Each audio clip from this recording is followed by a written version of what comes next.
We don't care anymore. We don't care what people say. We don't care about anything that comes up. We just know we're going to overcome it. Michigan talking it. And Michigan versus everybody to get the elusive playoff win. It was through adversity, as they said, late-minute drama, a near season-ending muff safety. Could you imagine if that happened? And then one play to decide it all. Nick Saban, while crediting Michigan, did say we shot ourselves in the foot that last play when everybody had to think Milroe was going to run. Bad snap, bad play, ball game. You could start there. Or Michigan finally getting over the hump with aplomb. J.J. McCarthy, the late drive, the defense in that last minute, Blake Corum grabbing the glory in overtime, Harbaugh getting the last laugh. Tim Calishaw around the horn to you. What was the number one thing the Michigan Wolverines did to break through? The number one thing was they broke the Alabama offense. They started out by breaking through that offensive line. A lot of sacks early, 7 sacks in all, lowest total offense for Alabama this season. And it got to the point, even when Alabama was winning in the second half, their best play was a Jalen Milroe run. They didn't really have anything they could go to as the game went along. And obviously, as it played out, that last fourth down play, they just get it to Milroe and let him create something up the middle, and it didn't happen for him. I think the center's problems were related to Michigan just destroying that offensive line early. They had 4 sacks in the first quarter, and they just never really recovered from it. Courtney Cronin, number one thing that had this Michigan breakthrough working. The Wolverines were the more prepared team. To Tim's point about the issues offensively for Jalen Milroe for that offensive line, they weren't prepared for all of the stunts, the blitzes, the games that the Michigan defensive line ran up front. And then on the other side of that, Michigan's offense was deploying personnel groupings to break tendencies. We know that the pre-snap motion, the shifts, all of those things were elements that Alabama wasn't prepared for. And that all covered up some of the special teams blunders that they had, the missed field goal, the missed PAT, the muffed punt. To the point of overtime, though, and what happened for Alabama's offense on its worst day of the season, what is that zone read call on second and roughly 8 or 9 from the goal line? And then, of course, the fourth down QB power. It was a bad day for the center. It was a bad day for the right tackle who got blown up there, and that was a panic move from Jalen Milroe to run right up the gut. So you partially agree with Saban then, it sounds like, that Alabama shot themselves in the foot, specifically in overtime. Marcel Louis-Jacques, to you. Michigan dominated the line of scrimmage, and that goes for either side of the ball. 5 sacks in the first half on Jalen Milroe. They challenged him. They said, you have not played on this stage yet in your career. We are going to pressure you. We're going to harass you. We're going to see how you respond. And the result is a trip to Houston. Then on the other side of the ball, J.J. McCarthy was pressured on only 30% of his dropbacks. It's the lowest of the season for him. Is that right? And he delivered 3 touchdowns, 150 yards when he wasn't facing pressure. Blake Corum even bouncing outside the tackle, 61 yards on 7 carries. They just dominated, and they've got a group of NFL-ready linemen, deep NFL-ready linemen. And they showed it on Monday All right, night. I'm sensing a trend here then. Everyone thinks it was in the trenches and Michigan's offensive line. I'll ask the same question to you, Pablo, but I have another question after. Go ahead. Number one thing for the Wolverines. Okay. They protected their quarterback, Tony. Sometimes the eye test is all producing the same answer for a reason. Yeah. J.J. McCarthy was excellent when he was not threatened, and he mostly was unthreatened. Okay, it's a testament to the size and the speed and the depth they have along the trenches, to be sure. It's also shocking that Dallas Turner, after the game, Alabama's star rusher, was like, look, sometimes they didn't ask me to rush the quarterback. Sometimes they dropped me back. There was an interesting bit of complaint there I detected as he was declaring that, by the way, I'm out of here. I'm going to the draft. See you guys. So to me, there were brains broken. It might have also been on the Alabama defense because of the way the offensive line. So it sounds like you're saying Harbaugh outcoached Saban. Are you saying that? Yes. Pablo? Yeah. Yes, absolutely saying that. Marcel, something you said about how we're going to put Milroe in a position he's never been in before in the playoff game. Well, Michigan had been in the playoff game before with poor success. They didn't have success there. What changed this time around? The resilience of this team. What changed specifically for you? I think that they've developed this chip on their shoulder throughout the entire season. I might not agree with it. I think a lot of that chip, the reason why it was there was of their own doing, but motivation is motivation. And, there's lessons in failure. You can learn from your past mistakes, and it looks like that's what Jim Harbaugh did. Courtney Cronin, I'll give you the last word here. I think what Jim Harbaugh was telling us at the podium sounds like coach speak, but how can you not look at this Michigan team and everything that they went through this year, the adversity of not having their coach for 6 games, to go undefeated throughout the regular season and up until this point. There is something about the togetherness of this team to be able to overcome all of that, to be able to overcome trailing late in this game, to go and win this game in overtime. That says a lot It's a about setback. the resilience. It is your own doing, as Marcel said, but that does not apply to the players on the field. And you can hear Blake Corum talking about it to Holly Rowe after the game. I love my guys. I love my guys. They're going to get back to work next week. And their opponent in the national title game, the Washington Huskies, another semifinal coming down to the last play. Look at the play Huskies defender Elijah Jackson makes here. He swats this away like Shaquille O'Neal. Look at that. Into the second row. Credit Texas for making it a game that came down to the last play, but Michael Penix Jr., 430 yards passing. These passes are a thing of beauty. He is a habitual bucket dropper, Michael Penix Jr. He said it's about proving everybody wrong, so we have another team who's feeling they've been underappreciated and have to overcome adversity and underdogged all year. Now they're one game away from a national title. Courtney, you're familiar with Michael Penix's oeuvre from his time in Indiana as well. How did Washington do it? Number one thing for the Huskies to break through here. I can't recall a bad pass that Michael Penix threw all night. And when you look at his body of work here, no turnovers, no sacks, and he threw 52 more yards than Texas's defensive backs have allowed all season to a quarterback throughout the year. This is a pinpoint reason why he's going to end up climbing up draft boards. And I know we're not focused on April just yet, but it's important in terms of his body of work as a quarterback, finding receivers when he needed to, and also the added element of surprise, if you want to call it that. There were 3 designed runs for 31 yards that were called up by Washington's offense. That's not an element that they used Michael Penix in all that often, and that's what helped them down late in the game to be able to overcome yet another late scare. If you give the Pac-12 a chance to play after midnight, chances are it's going to end up a wild finish like what we saw. Or if you give them a chance to play after 2023, which that game ended in 2024. Go ahead, Tim Cowlishaw. Now to you, the number one thing that jumped out to you with Washington.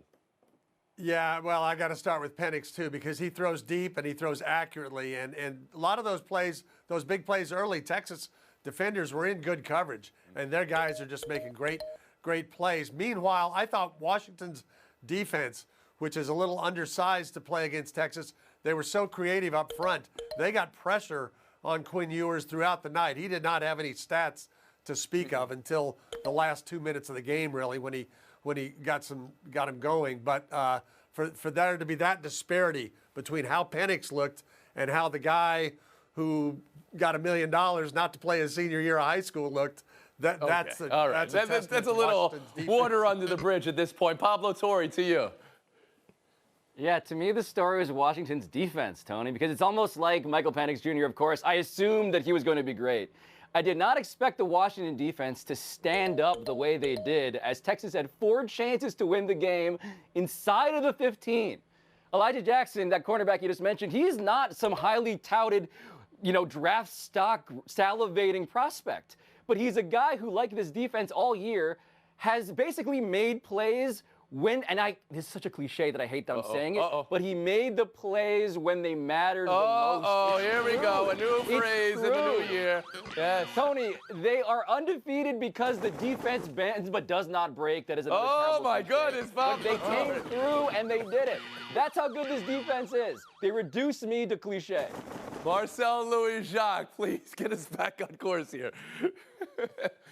Tony, there's beauty, especially at the college football level, in letting your stars be your stars. Shout out to Kalen DeBoer. You got to this point on the left arm of Michael Penix, and he let him be just that. And it wasn't just trusting him to make smart decisions. 7 completions of 15-plus yards downfield. He was airing that thing out. 257 yards and 2 touchdowns on those type of plays. I appreciate that. Again, at this level in college football, if you've got guys that are better than the other guys on the side of the field, use that to your advantage. It's a simple game. Maybe. I mean, it felt like he had a chip on his shoulder as well. Maybe he thought he should win the Heisman, an undefeated team. A lot of comps. People see a lefty, they think Tua.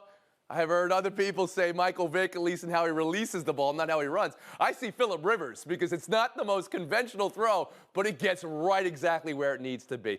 But there's one more question I need to ask after everything that's done. It's a spicy question. You guys with me? Let's go. And this has nothing to do with 63-3, by the way, because we all know what happened with Florida State and the opt-outs. And just about every bowl game or every other one is a write-off now.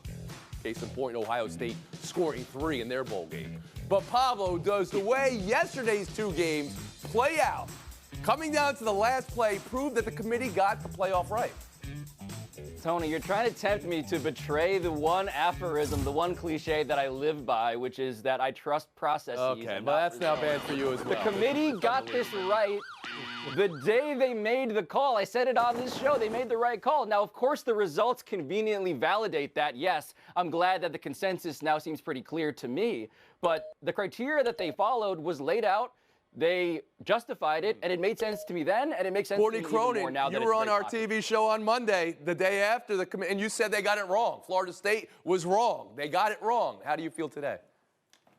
Which is why we have to look at the CFP product and the national championship that is now set between Washington and Michigan, independent of Florida State and Georgia and the outcome there. If Florida State would have gotten into the CFP, they don't have 29 players opting out or injury reasons and all of those things that cost them. So I do think that they gave us the best games given the criteria and circumstances. After the horn. I was on the Tuesday show when we got it right, the day after Courtney and her colleagues rebuttal, got it yes, wrong. yes. Yes, the committee got it right. They didn't have to have these good games to prove it, but it's nice that they did. We'll take a break right here. Pablo Torre has to pick the pieces up of his cliche-ridden arguments. We'll take a Land of the blind, the one-eyed man.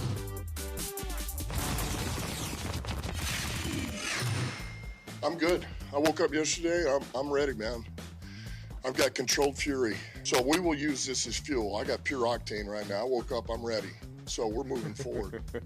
Days later, still controlled fury from Dan Campbell. Says it won't affect the team going forward. Still no further explanation from the NFL on the call, but Brad Allen and his crew will be working Saturday afternoon, Ravens Steelers. First came out of the gate in the Week 18 schedule. Tim Kalishaw, you were watching this game more closely than anybody. How will it affect the Lions going forward, you think? Well, you know, I think it'll motivate them when they come back here the second week of the playoffs if the Cowboys and Lions. Right? I mean, isn't that great that could play out that way? That's a great matchup to look forward to if they can both get there. It was a bad call. They tried to fool the Cowboys. They fooled the ref. But these refs, Brad Allen's crew's an equal opportunity destroyer. They had just called a tripping penalty on Peyton Hendershot when they meant to call it on Yes, I know. Every Cowboy fan wants to bring that up immediately. There were other. We've never really seen it play out like this, Courtney Cronin, with the eligibility. Talk to me about how you think it affects the Lions going forward. Well, it won't affect the Lions, but it very well could affect the outcome of Ravens-Steelers. What frustrates me the most, Tony, is that the NFL had their chance to take culpability to show that there are consequences for calls, no calls, that end up deciding games. This is not the first time we've gone through this with Brad Allen's crew. It happened during the Chiefs-Packers game, that non-call DPI at the end there. It happened like 2 weeks later. Cleveland and Chicago, there was a non-call roughing call on Zadarius Smith, took Chicago out of field goal range. Zadarius Smith ends up getting fined later, so the NFL agreed on the opposite side of that. And then they get rewarded with another primetime game, and now they've got another nationally televised game. The NFL's telling you they don't care about these referees and the officiating mistakes that they make, and they're just going to continue to push this thing forward and hope that we gloss over it and talk about something else. Marcel Louis-Jacques. Fun fact, Tony, Controlled Fury is actually the name of Dan Campbell's 4 espresso shot order from Starbucks that he gets every morning. But where was that control? Where was that control on Saturday? I mean, I appreciate you going for the win the first time. I respect you sticking to your guns the second time, but I don't agree with it. But the third time, Dan, God is telling you to kick the P18 and you did not listen. But still, okay, I hear what you're saying. There does have to be accountability. Pablo Torre, There does have to be how do you think it accountability. affects the Lions going forward? Yeah, I think it rests on Dan Campbell's shoulders, his psychology, right? And Controlled Fury, to me, hearing Marcel give that vocab lesson, It reminds me that controlled fury is kind of like, to me, being a little bit pregnant. Like, I feel like they're contradictory, right? If you're furious, you're by definition not terribly in control. You might go for it a million times in a row to prove a point. Will he be trying to prove a point in his locker room that gets in the way of the actual mission of being a good football team, which they are? Time will tell, but I believe that the biggest impact, of course, should be on the refs and the accountability of maybe hiring some full-time ones. Or does the NFL not want to talk about that as well? Because that would be embarrassing if the biggest, richest sport in the world didn't hire full-time. There's the difference in seeding and conference, too, that factors into all of this. And that's also because the Philadelphia Eagles are kind of in free fall. They could have been the one. Now they're staring down the 5 seed and the road throughout the playoffs. Marcel, how much trouble do you think the Eagles are in after that shocking loss to Arizona this weekend? Well, they're in big trouble, don't get me wrong, but the writing has been on the wall since the first half of the season when they played one winning team, one good team in the Miami Dolphins, and they did have a good performance against them. But first 12 weeks of the season, they were bottom third in defensive EPA and in scoring. Those problems have now accentuated against better opponents, and we've seen the cracks. We saw the panic with the defensive play caller change to Matt Patricia, which if your plan to fix a problem is to go to Matt Patricia to call your defense, then yeah, you're panicking as well. I think with all these good offenses in the NFC, the Lions, the Niners, the Cowboys, what confidence can you possibly have in Philadelphia in getting out of this conference? Pablo Torre? Yeah, it's funny. The Eagles season went from, man, they have this play that no one can stop. How can you solve the Eagles and the tush push? Now everybody is basically pushing the Eagles tush whenever they want. So to me, Tony, this is a season that has always been sort of marred by some skepticism. I'll keep in mind one fact that I keep on repeating on this show. They lost to the Jets. But to me, this is a larger story of, yes, coaching and confidence from the top down at this point. Nick Sirianni looks very different in the light. Tim Calistrell? The Eagles might have been the worst 10-1 team we've seen in a while because even then they were giving up 300 yards to every passer they played. But now the offense has kind of glided into that same malaise. And, yeah, they're in trouble. They're in trouble if they play at Tampa Bay. Baker Mayfield and Mike Evans, Godwin, they'll light up that secondary. We're 17 weeks into this, and they still have to burn timeouts because they have miscommunication issues, the red zone play calling, the red zone defense. Not good this season. I think they're in trouble because the same issues that plagued them week 2 plague them now 17 weeks in. Tim Calishaw, thank you for your time in this new year. We're happy. Pablo Torre, you're making the band in the first segment of the show, or you would be into the showdown right now, but it's Courtney Crone and Marcel Louis-Jacques. 2 minutes. Ravens Steelers, we talked about it earlier this show. The Brad Allen refereeing crew game.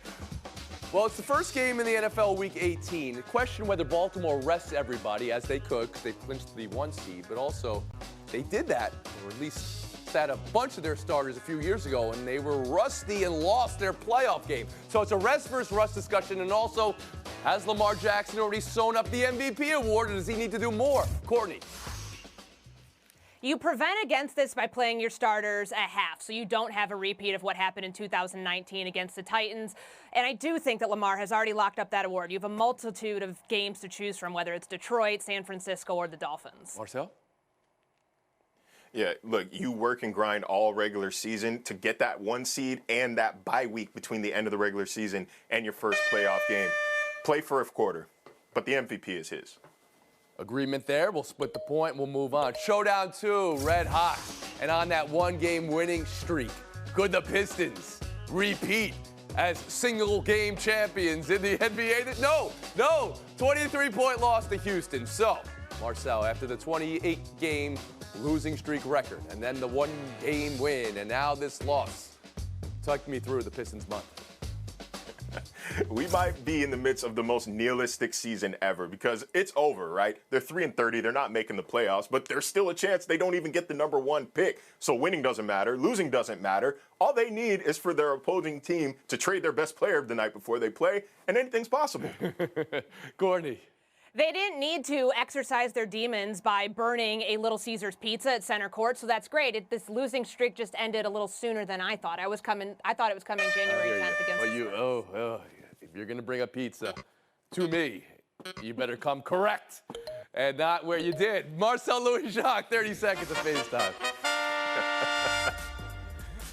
Hey, look, guys, we can all agree that bowl season is a shell of its former self, right? With players sitting out for the NFL draft or entering the transfer portal and not playing, you're often seeing a team's B team versus their opponent's C team. At the same time, this is what player empowerment looks like, and I 1,000% support their right to do what is best for them. We see coaches move on all the time with impunity. It's time for players to be allowed to do the same thing. Marcel Louis-Jacques, first win of 2024. And now you get to eat the Pop-Tart mascot we have. Yes. 23.5 hour break. We'll see you tomorrow around the horn.